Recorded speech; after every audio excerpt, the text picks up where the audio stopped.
دونك عائلة اوتوموتيف، كنتمنى يكون كلشي بخير.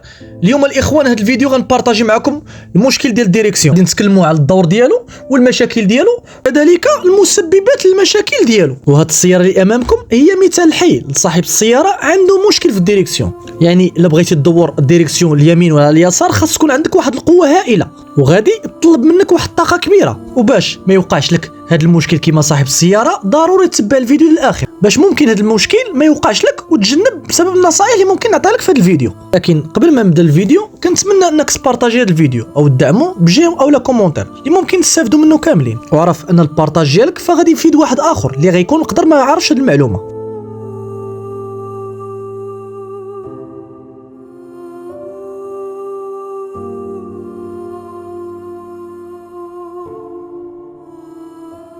بعد الفحص ديالنا لقينا ان المضخه ديال الديريكسيون هي اللي فيها المشكل. في هذه الحاله ما بقاش صالحه للعمل.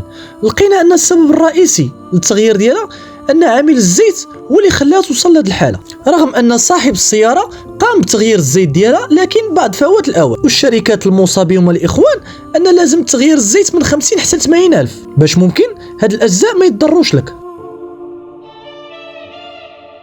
وخاصكم تعرفوا ان هذا النظام ما كيتكونش فقط من هذه المضخه ديال الزيت، لكن هناك نظام اللي كيتكون من بزاف ديال الاجزاء اللي كيضخوا لنا الزيت بطريقه الدفع، وهذا الشيء كامل كيجي من المحرك اللي كيولد لنا الطاقه بسبب الدوران ديالو. هنا كتكتمل عمليه تسهيل دوران الديريكسيون.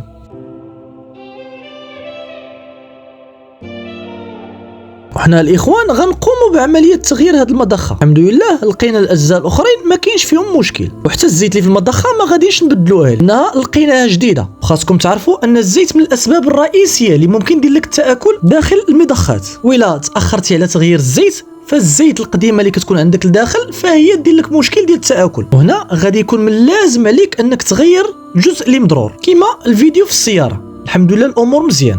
دابا غنتيستيو السياره وغنشوفوا واش الامور على ما يرام ولا لا. كما قلت لكم في الاول فيديو، تغيير الزيت من لازم ضروري للحفاظ على هذه الاجزاء. اما اللي كيسول واش هذا الجزء من الاجزاء ممكن يتصلح، فبالنسبه لي انا التغيير ديالو كيكون افضل لينا وليك. السبب الاول عدم وجود قطع غيار باش ممكن تصلح هذا الجزء، والسبب الثاني التكلفه الباهظه باش ممكن تصلح بها هذا الجزء. داكشي من لازم انك تغيره. ودابا اجي تشوفوا رده الفعل صاحب السياره اللي جانا من دوله تونس الشقيقه، نكتشفوا ردة الفعل ديالو بعد إصلاح سيارته.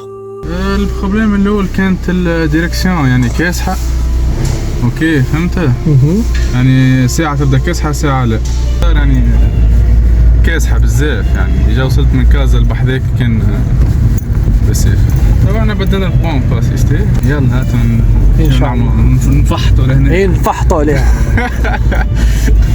الحمد لله الأمور كانت على ما يرام، وما بقاش عنده مشكل ديال الديريكسيون. قدمت لي نصائح باش ما يعاودش يتكرر ليه هذا المشكل. تا ولا انتي كتبعوا هذا الفيديو ضروري تبارطاجيو مع اخوان ديالكم باش حتى هما ما يوقعوش في هذا المشكل.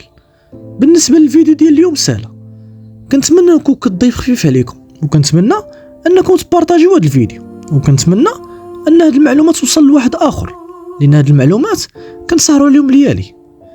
عائله اوتوموتيف، احبكم في الله.